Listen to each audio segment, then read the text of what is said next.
All right. So welcome back everyone to another episode of the CV Update. And before we begin this week's episode, first and foremost, I want to acknowledge that on Saturday, this marks the 20-year anniversary of the September 11th terrorist attacks. My heart goes out to the victims and to the family, friends, and loved ones of the victims we lost on this day 20 years ago. I cannot imagine the pain and grief you have all had to go through over these last 20 years, and my thoughts are with all of you. And to my co-host Anirban today, would you like to say anything?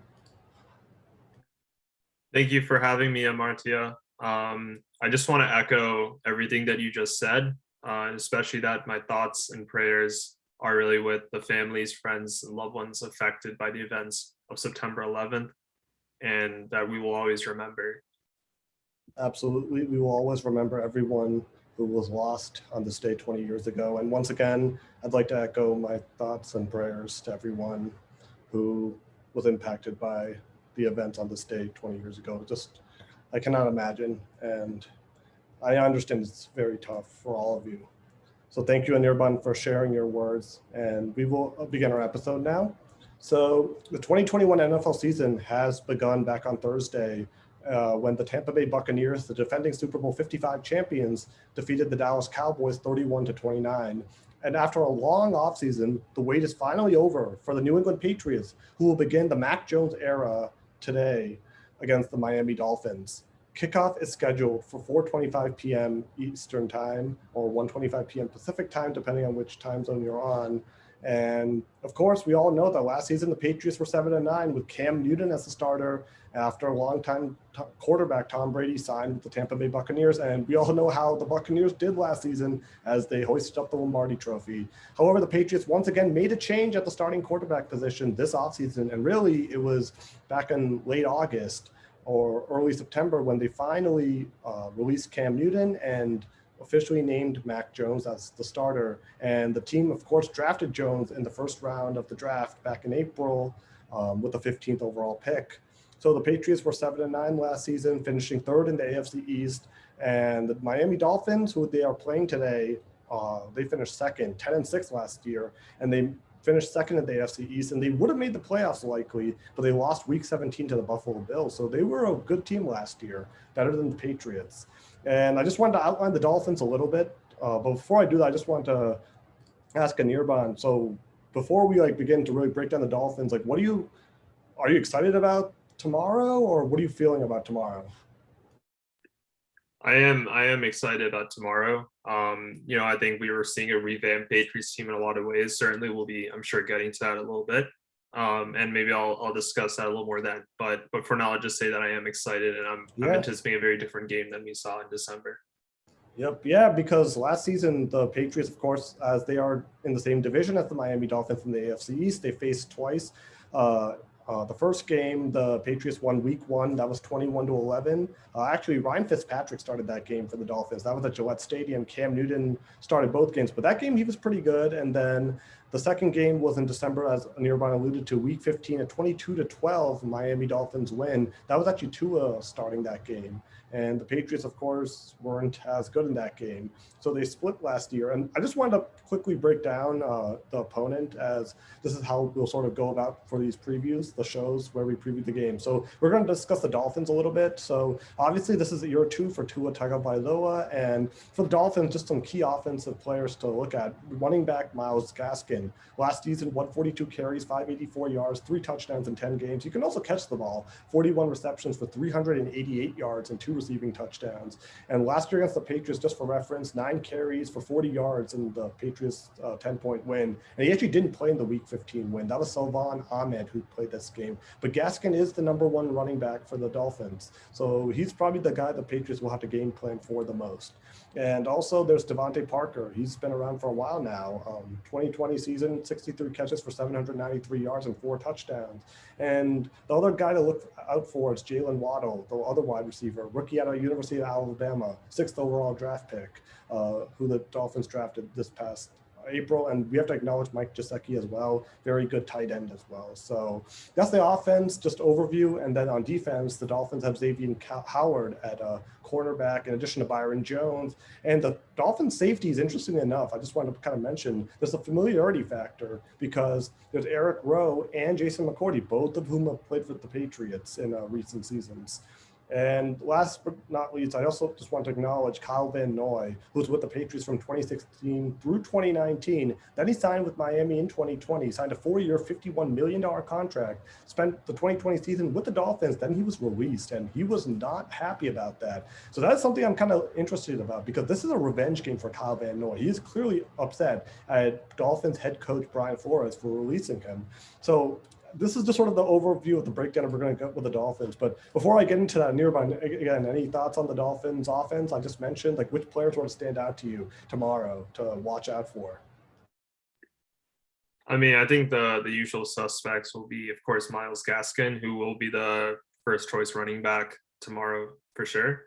And of course, I am curious to see how Jalen Waddle kind of lines up in his first NFL start, as well as Devontae Parker. We know that he did not quite reach the heights last year that many were expecting him to after a breakout season the year prior. But I think that'll still be really interesting to watch. And that being said, how they match up against our cornerback situation, as well as our that's the worrying thing, right? Because no Gilmore until week 7 because he's on PUP, right? So that's sort of my concern. I will get to that more. But another thing I'm kind of interested about, I guess this is more for not just this week, but for the whole season. Last season, the Dolphins also had Ryan Fitzpatrick, who obviously, like, he's with the Washington football team now. He's not like a great quarterback. He's not even really a good quarterback, but he's like the type of guy who can kind of bridge. He's like the perfect bridge quarterback. That's what he's good at. He's good at being a bridge quarterback. And I thought he filled that role so well last season for the Miami Dolphins because if there were a couple games where Tua was struggling, Fitzpatrick came in and actually would help them win the game. I think it was against the Raiders last season. I don't remember which week entirely, but Ryan Fitzpatrick was there to sort of like kind of, I don't want to say bail them out because he's still not that good, but Ryan Fitzpatrick was an effective like bridge quarterback, and they don't have that anymore. They're completely reliant on Tua now, for better or for worse. So I am very interested to see how Tua does this season overall, because last season was kind of mixed, right? And I don't like, it sort of reminds me of Lamar Jackson in 2018 when he was a rookie, because Lamar Jackson in 2018, like, he was like very mobile and stuff like that, but he wasn't a great passer, and that's what hurt the Ravens in that playoff loss to the Chargers. The next season he wins MVP. So are we seeing that type of rise from Tua year 2, or are we still going to see someone who the Dolphins sort of are like kind of looking at and wondering, okay, do we need to draft another quarterback in the top 5 or 6 again in 2022? So that's kind of what my key focus for this season is, not just this game, because obviously this is just one game, week 1, but I'm interested in seeing how that goes. I mean, I don't know. Do you have any thoughts on that? I think you pretty much said, I think, what there is to say there. That we'll see starting tomorrow how Tua is going to be this season. There's a lot of responsibility on him, but there's also a lot on Mac Jones, right? They're both players. Well, let's go with Mac whose Jones teams first. are recently releasing their veteran QBs. Yeah. Well, exactly. Let's talk about Mac Jones now. So aside from, so I just want a first question. So this is going to be the first career start for Mac Jones, not just first career start, first career NFL game for Mac Jones. So aside from typical rookie mistakes that might come up, do you think he's going to be able to manage the nerves for this game and at least have like a solid game? Like, you know what I'm trying to say? Like, I mean, just not make mistakes. Like, aside from, like, you know, like he makes like a bad read from time and time, makes a bad throw, stuff that rookies sort of work on. Aside from that, do you think that he'll be able to manage his nerves and at least like the Patriots will be in the game? Yeah, I have no reason not to, right? I mean, there's really no reason not to think he'll do well. For the same reason, there's not as much reason to think he will do well because he hasn't made an NFL start yet. So a lot of that will come when we actually see how he plays. But based on what we already know about him, you know, a lot of his teammates have been saying in preseason that he's very cool under pressure, that he has the ability to adapt. Those are skills that will translate very well to any context. There's a few things, right? First of all, the fact that the Patriots have clearly invested a lot of confidence and faith in him, right? Cam Newton recently came out in an interview this week with his dad and actually said, you know, that one of the reasons well, according to him at least, is one of the reasons he thinks that he was released, right, is that if he would have been a second kind of string, he was Yeah, he okay with was being a going to be a second string, distraction. but he would be a distraction because he's a personality, he's a brand, he's a presence in the locker room, He's and it also would a have been former hard. MVP, right? Former He's a former MVP. MVP, right? And you have a situation maybe where Mac Jones makes a few bad passes, he's looking over his shoulder, he's like, oh shoot, if I screw up, then Cam comes in and I'm done, right? So first of all, by releasing Cam Newton, there's a big responsibility and also a lot of confidence on Mac Jones. So he has kind of room to make mistakes and room to grow without having to worry about that. The second thing I'm going to say is that the Patriots this season, you can expect to have a very elite offensive line. So that's because you're actually having multiple players kind of returning for them. That I think we've talked about previously, like Isaiah Wynn or Michael Onwenu, but we also have Trent Brown returning, right? Where he was a pretty decent stint at the Raiders, and of course we have the elite run blocker Shaq Mason, right? So we have a pretty good And offensive don't line forget David actually. Andrews, the center, the captain of that offensive line. So Exactly, yeah. David Andrews actually. And he's and the important thing to note actually is that the Patriots are ranked actually by I believe it was Steve Palazzo on PFF in their annual kind of season rankings as the third strongest offensive line in the NFL, where all the Dolphins seem to actually have one of the worst. So I think, those are two things that will make a huge difference, right? Having a great offensive line is a perfect thing that a young rookie quarterback needs. exactly. So we have that at the New England Patriots. So that's what I'm saying. There isn't really a reason to think, I mean, any rookie, we have no idea. He could just come out there and panic, but we have no reason to really think he will. We have no reason to think anything other than an optimism at this point. Oh, that's a great point. Like an offensive line, like having a great offensive line to buy you time. I mean, we saw what happens like when Brady was here, right? Like having a great offensive line. Bottom. Oh, look, Brady's a great quarterback, so even with a decent offensive line, he was still great. But like anytime you have like a non-mobile quarterback, a guy who needs to always be in the pocket and throw, which was what Brady was, but he was so good at it.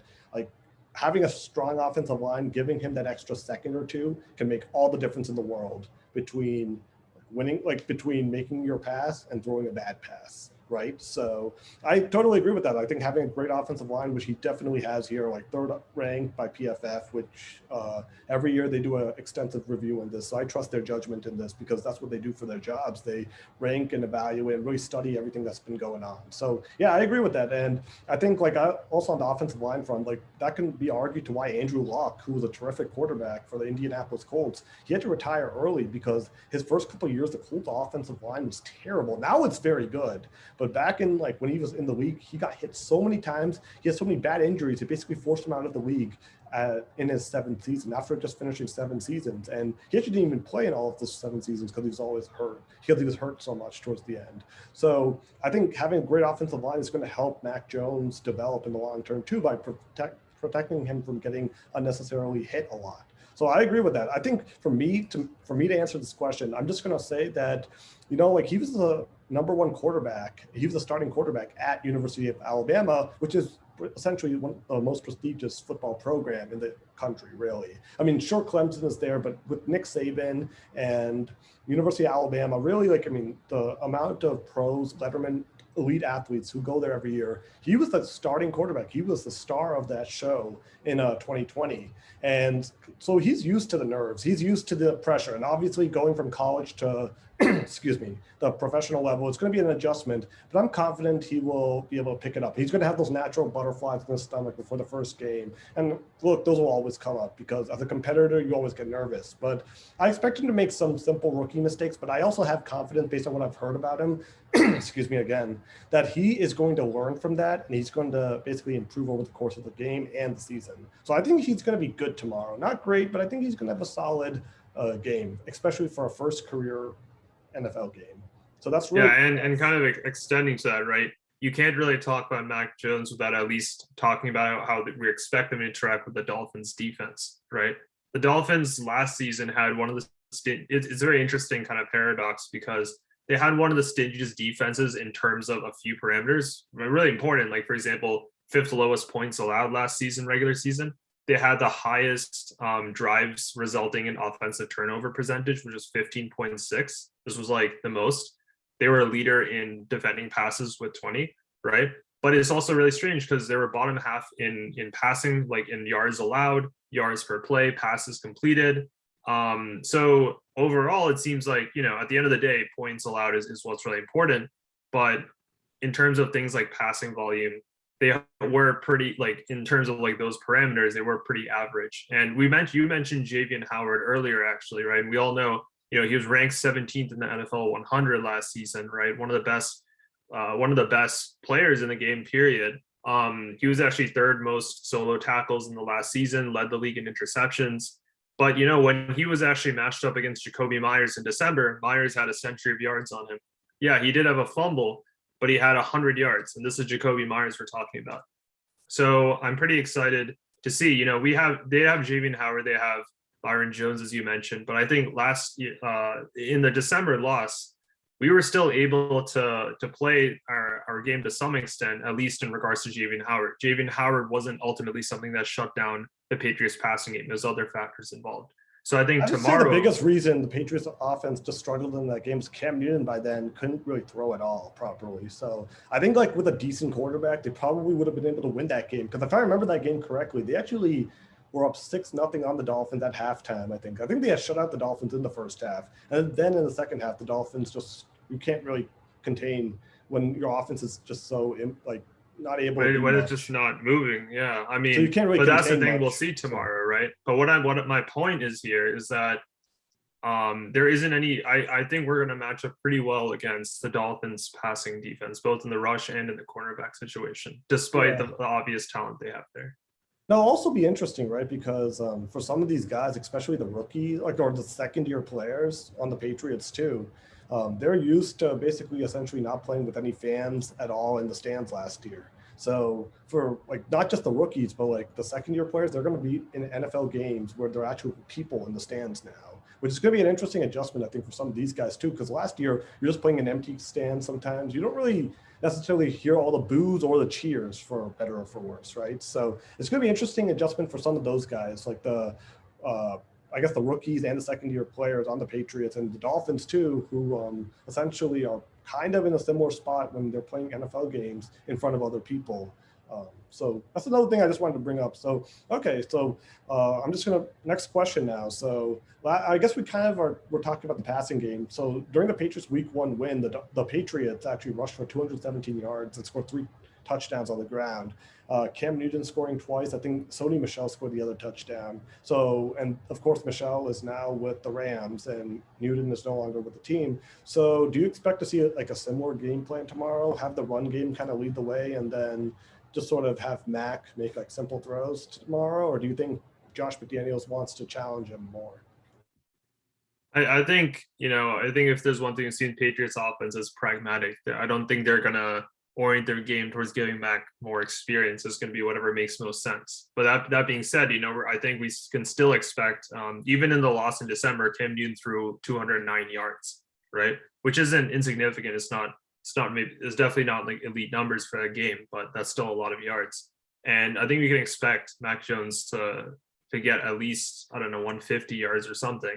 And that was just with Jacoby Myers. Now he has at least, if the lineup is even what we think it might be, he might be playing with a tight end who will be able to catch. He'll be playing with up to 3 wide receivers who could catch, and let's not forget catching running backs like James White, for example.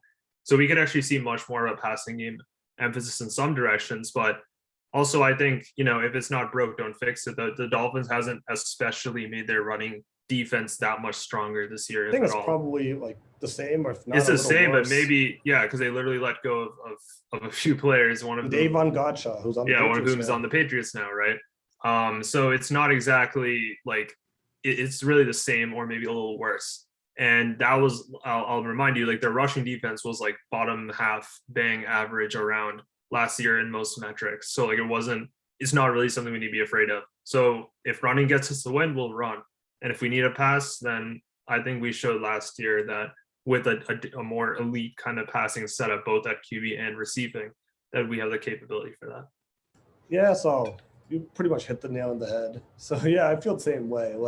I think Damian Harris, him emerging last year as a top running back for the team. And they also have Ramondre Stevenson now, who I think will be on track to play after he dislocated his thumb. So I think since this is also Mac Jones' first game, I think the Patriots are going to try to play it sort of conservatively if they can. So if they get a lead early, I expect them to just run the ball a ton to burn out clock. And otherwise, I think they're going to have, and if they get a lead, I think expect Jones to probably just have like 20 throws at most in this game. So I expect this to be a pretty big game for Damian Harris and maybe Stevenson or maybe James White as well, just for that. So yeah, I agree with that. I think the Dolphins' run defense is not very good at all. So I think you've got to go and really just hit them there because they're not going to be able to stop that. And now I think you have a more competent quarterback. You have a guy who can probably make throws, and you have an improved receiving option with Jonnu Smith, Hunter Henry, two good tight ends, and Kendrick Bourne, Nelson Aguilar to pair with Jacoby Myers. So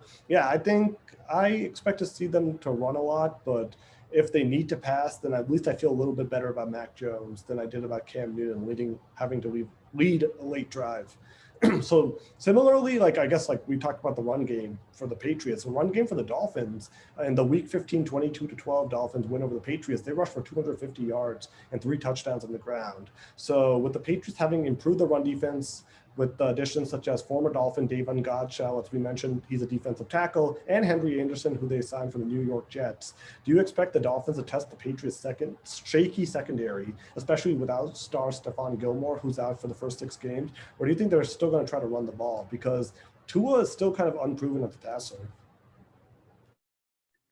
Yeah, I mean, again, I think a lot of this is going to be dictated by pragmatics on what the situation on the ground is. But first of all, I keep saying this. The Patriots' run defense has gotten much stronger this season. The Patriots' defense overall is projected to be one of the strongest in the NFL this year. So I think, again, and that's strengthened by getting, of course, players like Godchaux as well as free agents like Henry Anderson explicitly for the purpose of improving our rushing. And we're going to see in effect how well that revamped line is. But in terms of passing, I want to talk about that because it's true that Stephon Gilmore is out at cornerback. And that means that JC Jackson is going to be our basically next up primary cornerback.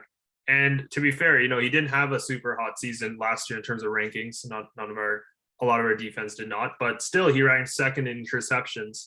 He was a top 10 among cornerbacks for passes defended. I think he's had a good season last year. So, I'm not, yes, obviously we're going to miss any time when like a Pro Bowler quality like Stephon Gilmore is out, but we have a good cornerback in JC Jackson. And I also want to say that that's another point I was reading is that this is why having a good pass rushing defense is important. And players like Godchaux are also really important for that, as well as Matt Judon, who's going to be here. We're going to have Dante Hightower back. Pass rushing is also making a big difference. If they can pressure Tua more in the pocket than we could have last season, that also means, it's a 2-part thing, right? You have to first have your QB in a stable situation to throw the ball before you can even worry about having cornerbacks defending, right? Or even having your safeties like, I believe, Devin McCourty. So, overall, I think we might be a little weaker in the cornerback situation, but I think JC Jackson will be able to handle whoever, I don't know if it's Jalen Waddle or Parker, whoever is probably going to be. But here's the thing, though, right? Because Jackson, we both agree is good. And I think he can be at least a pretty solid, like he's not as good as Gilmore yet, but I think he can develop. He's already taken great strides. This is his 4th season in the league. I'm actually more worried about Jalen Mills because he's going to be the other starter. And he had a very kind of shaky training camp / preseason. So I'm kind of more worried about that because obviously I'm still very skeptical on Tua as a passer. Like I want Tua to pass because I don't think right now I've seen enough out of him where I feel confident. But I am worried because Jalen, that's assuming the Patriots have like enough of a secondary, like a strong secondary. JC Jackson's one side of it. But if Jalen Mills struggles from time to time, that's what my concern lies. Because Jalen Mills, I fear, is going to be picked on a ton by opposing offensive coordinators because he's not that great at cornerback. He's more of like a nickel and like type of player on the defense, like the safety side. Yeah, that's true. And again, we'll see tomorrow to what extent the Dolphins strategy is going to target Jalen Mills. And again, I think it depends on who's covering who the matchups will be in terms of the Dolphins receiving core. Because Jalen Waddle is a rookie, he's great, but I don't really know. I don't really think they have an elite proven option that can actually really torch us down that side. right? This isn't like Julio Jones or this isn't like the Cardinals receiving or like the Packers receiving corps. This is these a rookie and a player Devontae Parker who did not have a great season last year. So like I'm not too worried about that. And also you have Tua who has a lot to prove this season against what I expect to be a pretty strong pass rushing. We also have Adrian Phillips we kept who's actually one of the best safeties in the league, strong safeties. That's more on the run side, but still, I think there's two elements. I think we have an improved pass rush this year, and that to some extent will compensate for having a player like Jalen Mills on cornerback. Yeah, so I mean, I guess for me to answer that question, I do think that Miami is going to have to try and establish a solid run game, and that will be trickier if the Patriots' run defense is as good as advertised. But the Patriots' secondary, as I mentioned, does have question marks, and I think it's just going to come down to if Tua, how well Tua can throw. And I know it's kind of funny for me to say it, but I think I'd be more worried if Ryan Fitzpatrick was the starter for this game than Tua. But fortunately, Fitzpatrick is no longer with the Dolphins, so I feel pretty good about the Patriots' defense in this game, even without Gilmore.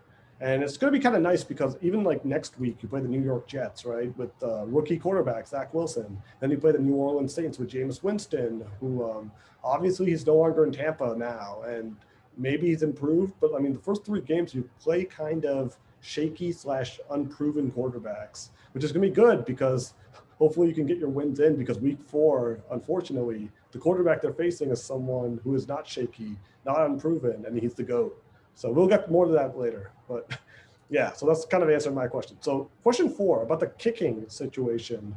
Do you feel good about Quinn Nordin being the week 1 kicker, or do you prefer like Nick Folk?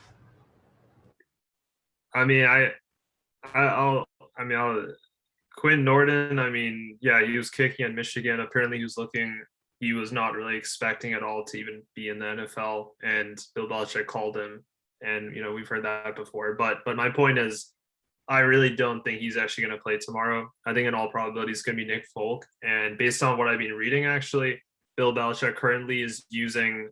There are actually a few rules that allow, I believe, because Nick Folk's currently in the practice squad, and there's a few kind of like technical rules about promoting him up for like twice or whatever before listing him on the active roster.